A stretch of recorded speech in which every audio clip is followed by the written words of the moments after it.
Jai Shri Ram.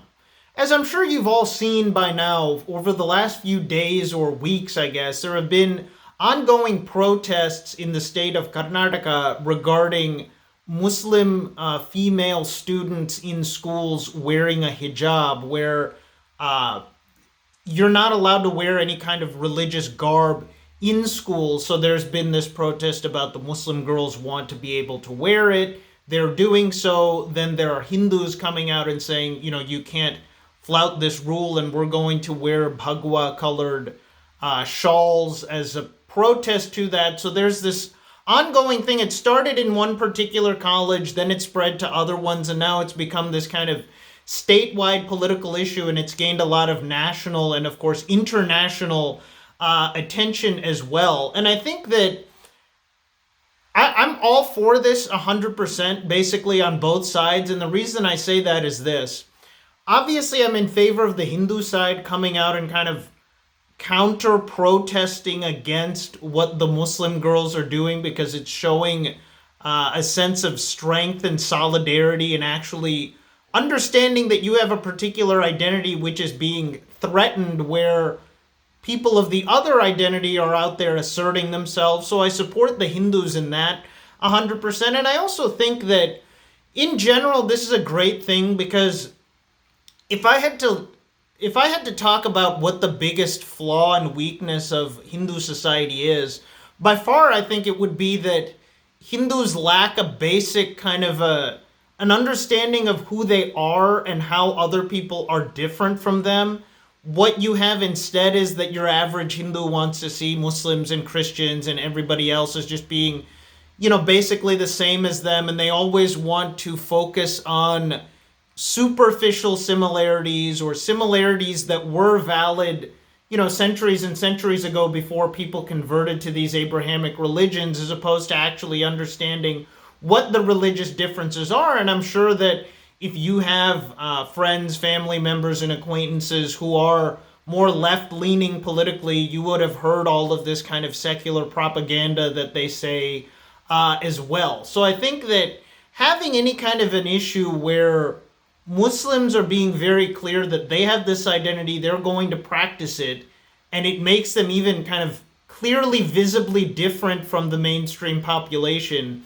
I think for Hindus to see that is a great thing, and I think that I basically support this continuing to be more of an issue and be talked about more, because like I said before, and also have said in a lot of different videos, Hindus really need to understand that Muslims are not just, regular people like yourself who happen to have a different religion.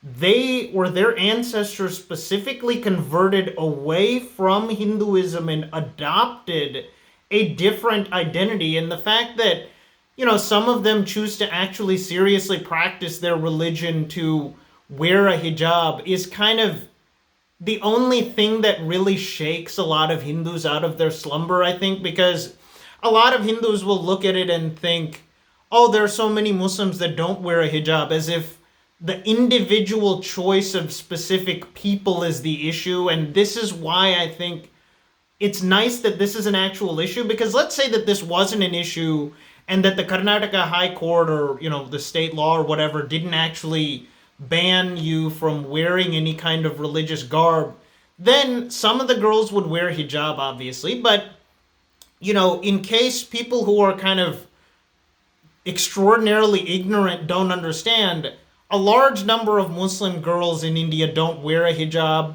And when you have, if it never becomes a politicized issue, people are going to look at the girls that wear hijab as being different from the girls who don't wear a hijab, even though lots of Muslim girls don't wear a hijab either. Whereas when you turn it into a kind of overtly political kind of a thing where people are forced to take sides, you're seeing a more clear division between the two groups than you would if it never became a political issue. Now, of course, we also see lots of people claiming, oh, this is all new, and, everybody is the same, and this is wrong, and so on and so forth. Those people who are so kind of convinced of the leftist, secular, Ganga Jamunita Hijab kind of narrative, they can't really ever be brought into our ideological camp. So the fact that those people are out there spewing their propaganda, I think, is totally fine and normal. What I think is possible with this issue is that more average Hindus who are not really Hindutvawadi but are also not kind of secularist are starting to see Muslims and Islam as being something that imposes itself upon people and upon society, as opposed to how average normal Hindus tend to think about everything in their life, which is, oh, people are just there doing their own, practices and living their own kind of lifestyle, and that's fine.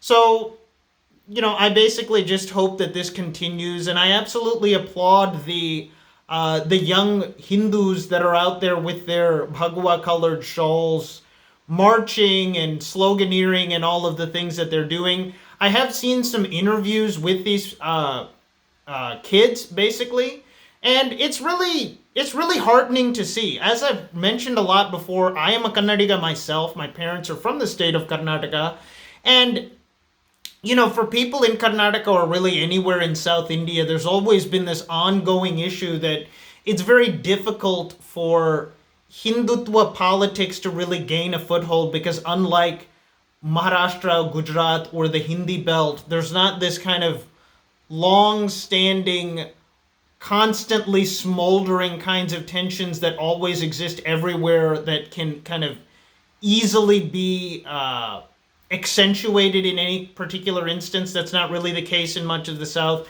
It is the case more in coastal Karnataka, like in Udupi, than it is in other parts of Karnataka, and that's also one of the hotbeds of this particular issue also. But, anytime that I can see my, quote unquote, my people adopting this kind of a viewpoint more is very heartening, and just on a kind of personal nostalgic thing for me, when I get to hear in my own language people being interviewed and voicing these kinds of views, that's really very heartening to me as well. So that's all I've got for you guys today. Please like, comment, share, and subscribe. I hope that you continue to follow this as it continues to develop. There have been some stories that broke recently, I saw, that are saying they're going to close down some colleges for a certain period of time as they're hoping that these protests die down or something. So we'll see what happens. Jai Shri Ram.